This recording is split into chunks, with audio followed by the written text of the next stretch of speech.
Mister Rakesh Jhunjhunwala, जिन्हें Indian Warren Buffett या फिर बिग बुल माना जाता है, इनका जन्म 5 जुलाई 1960 में मुंबई शहर में हुआ था।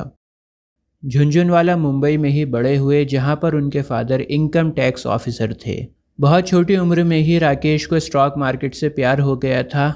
बचपन में जब राकेश के फादर के दोस्त घर पर आते थे तो टेबल के ऊपर स्टॉक की बातें होती थीं।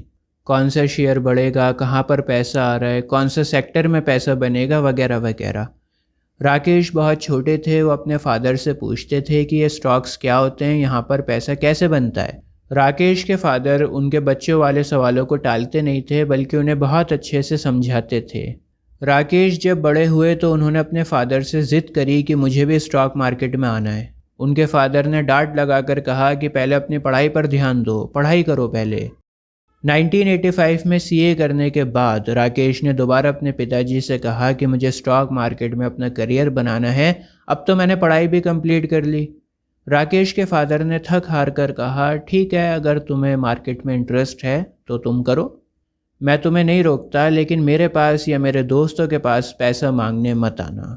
राकेश के फादर सोच रहे थे कि कुछ दिनों का शौक है, उसके बाद तो राकेश को नौकरी ही करनी पड़ेगी। लेकिन कौन जानता था कि वो नौजवान आगे चलकर हिंदुस्तान का सबसे बड़ा इन्वेस्टर बनेगा, जिसे दुनिया बिग बुल के नाम से जानेगी। राकेश के पास उस टाइम 5,000 रुपये थे। उनका भाई उस दौरान सीए की प्रैक्टिस कर रहा था और उनके भाई के पास एक क्लाइंट थी, एक लेडी क्लाइंट थी। राकेश अपने भाई की क्लाइंट के पास में जाते हैं और उनसे कहते हैं कि मैं तुम्हें 18% रिटर्न दूंगा, मुझे पैसा दो। उस टाइम बैंक 10% रिटर्न देता था, तो राकेश ने कहा कि मैं बैंक से ज़्यादा 18% रिटर्न दूंगा आपको, आप मुझे अपना पैसा दो। और क्योंकि वो लेडी राकेश के भाई की क्लाइंट थी, इसलिए उस लेडी ने राकेश पर ट्रस्ट किया और राकेश को 2.5 लाख रुपए दे दिए। इस लेडी के अलावा राकेश को एक क्लाइंट और मिल गया था, जिसने उन्हें 5 लाख रुपए दिए थे मार्केट में लगाने के लिए। राकेश के पास पैसा तो आ गया था, अब बस इंतज़ार था रिंग में कूदने का। शुरुआत के दिनों में राकेश ने 8 से 10 लाख रुपए का प्रॉफिट कमाया। 1988 में एक कंपनी हुआ करती थी, सीसा गोवा। राकेश ने इस कंपनी के 4 लाख शेयर्स खरीदे 25 रुपये के भाव में, और अगले 3 महीनों में एक शेयर का भाव 25 से बढ़कर 65 हो गया। यह ट्रेड राकेश ने लीवरेज पर किया था। लीवरेज मतलब ब्रोकर से पैसा बोरो करके मार्केट में लगाना, और इस सौदे पर उन्हें काफ़ी अच्छा प्रॉफिट हुआ। इसके बाद 1989 में वीपी सिंह की सरकार में मिस्टर मधु दंदावते फाइनेंस मिनिस्टर थे, और मिस्टर मधु दंदावने का 1989 का बजट झुनझुनवाला के करियर का टर्निंग पॉइंट बना। दरअसल बड़े से बड़ा बिजनेसमैन, इन्वेस्टर या फिर छोटे से छोटा आदमी ये सोच रहा था कि मधु दंदावने का बजट बिजनेस पर नहीं बल्कि सोशल कॉज पर रहेगा।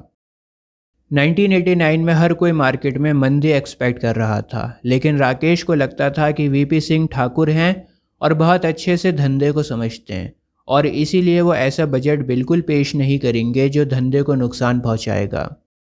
और बजट के दिन वैसा ही हुआ जैसा राकेश ने सोचा था।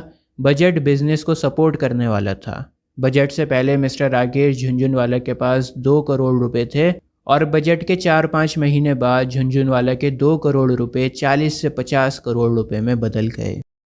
इसके बाद राकेश ने मुंबई शहर में एक एसेट मैनेजमेंट कंपनी को खोला, जिसका नाम था रेयर एंटरप्राइजेस, जहां से बिग बुल अपना पोर्टफोलियो मैनेज करते हैं। रेयर में शुरू के 2 लेटर्स राकेश के नाम से लिए गए हैं, और आखिर के 2 लेटर्स उनके वाइफ रेखा झुनझुनवाला के नाम से लिए गए हैं। 2002 से 2003 में इंडिया की बुल मार्केट स्टार्ट हुई थी, जो 2008 तक चली थी, और इस बुल मार्केट में राकेश ने टाइटन कंपनी के शेयर्स को ख़रीदा था। 2002 से 3 के बीच में उन्होंने टाइटन के शेयर्स 4.5 रुपये के भाव पर ख़रीदे थे। आगे चलकर टाइटन के शेयर का भाव 80 रुपये हो गया, और फिर 80 रुपये से गिर कर 30 रुपये पर आ गया। जब टाइटन का भाव 80 से 30 रुपये पर लुढ़का तो राकेश को लगभग 300 करोड़ का नुकसान हुआ था। लेकिन फिर भी उन्होंने 30 रुपये के भाव पर अपना एक भी शेयर नहीं बेचा। उन्हें टाइटन कंपनी पर पूरा भरोसा था। और आज 2021 में टाइटन के एक शेयर का भाव 1800 रुपये है। यहाँ से हमें पता लगता है कि स्टॉक मार्केट में जीत उसी की होती है जिसमें पेशेंस होता है। अगर झुनझुनवाला गिरावट से डर कर 30 के भाव पर अपना प्रॉफिट बुक कर लेते तो वो कभी भी बिग बुल नहीं बन पाते। 2005 में झुनझुनवाला ने क्रिसिल कंपनी के 27 करोड़ रुपए के शेयर्स को बेचा, और मुंबई में एक फ़्लैट ख़रीदा। थोड़े वक्त के बाद झुनझुनवाला ने अपने फ़्लैट को बेच दिया था और वो कहते हैं कि अगर मैं उस फ्लैट को नहीं बेचता तो आज उसकी कीमत 80 से 90 करोड़ होती। लेकिन अगर मैं क्रिसिल के शेयर्स को नहीं बेचता तो आज क्रिसिल के शेयर्स की वैल्यू 15 से 1600 करोड़ रुपए होती। 2021 में क्रिसिल के एक शेयर का भाव 3000 रुपये है। झुनझुनवाला ने बहुत सारी गलतियां करी हैं, लेकिन वो कभी भी अपनी गलतियों पर रिग्रेट नहीं करते, बल्कि अपनी गलतियों से सीखते रहते हैं। उनका ये मानना है कि गलती करने में कोई बुराई नहीं है, लेकिन गलती इतनी बड़ी होनी चाहिए कि आप उस गलती को अफोर्ड कर सको। अगर नुकसान आपके कंट्रोल में है तो गलती करने में कोई हर्ज नहीं है। गलती ऐसी करो कि आप बर्दाश्त कर सको। झुनझुनवाला का मानना है कि मार्केट सुप्रीम है। मार्केट कभी भी गलत नहीं हो सकती, गलत होते हैं आप और हम। हमारी एनालिसिस में गलती हो सकती है, लेकिन मार्केट कभी भी गलत नहीं हो सकती। इसलिए गलती करो, अपनी गलती को एक्सेप्ट करो और फिर उस गलती से सीखो और आगे बढ़ो। इसी तरह आपको एक्सपीरियंस होगा और आप बाज़ार में कामयाब हो पाओगे। अगर आप अपनी गलती नहीं मानोगे तो कभी भी सीख नहीं पाओगे और हमेशा एक जैसी गलती करते रहोगे। झुनझुनवाला इन्वेस्टर और ट्रेडर दोनों हैं। स्टार्टिंग में उनके पास कैपिटल नहीं थी, इसलिए उन्होंने ट्रेडिंग से ही पैसा कमाया था और फिर बाद में वो अच्छी ग्रोथ वाली कंपनीज़ में लॉन्ग टर्म इन्वेस्टर बन गए। 2003 में टाइटन के शेयर्स जो उन्होंने ख़रीदे थे, उन शेयर्स को आज तक उन्होंने नहीं बेचा।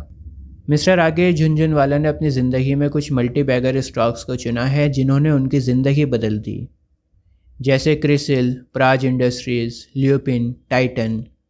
झुनझुनवाला हमेशा कहते हैं कि आप मार्केट में अपने इमोशंस को बाहर रख कर आओ। इमोशंस का यहाँ पर कोई काम नहीं है। मिस्टर राकेश झुनझुनवाला को आज कोई काम करने की ज़रूरत नहीं है, लेकिन वो आज भी एक्टिव ट्रेडर हैं। आज भी लॉस बुक करते हैं, प्रॉफिट बुक करते हैं, कंपनीज़ की बैलेंस शीट को पढ़ते हैं, उसकी ग्रोथ को देखते हैं। क्योंकि वो स्टॉक मार्केट में बहुत सारा पैसा या शोहरत कमाने नहीं आए थे। वो स्टॉक मार्केट में इसलिए आए थे क्योंकि उन्हें स्टॉक मार्केट से प्यार था। 2021 में फॉर्ब्स मैगज़ीन के according mister Rakesh Jhunjhunwala India के 48th रिचेस्ट पर्सन है जिनकी नेट वर्थ 4.6 बिलियन है, यानी 34,387 करोड़ रुपीज़। आपको ये वीडियो कैसी लगी मुझे कमेंट्स में लिखकर ज़रूर बताएं। जय हिंद।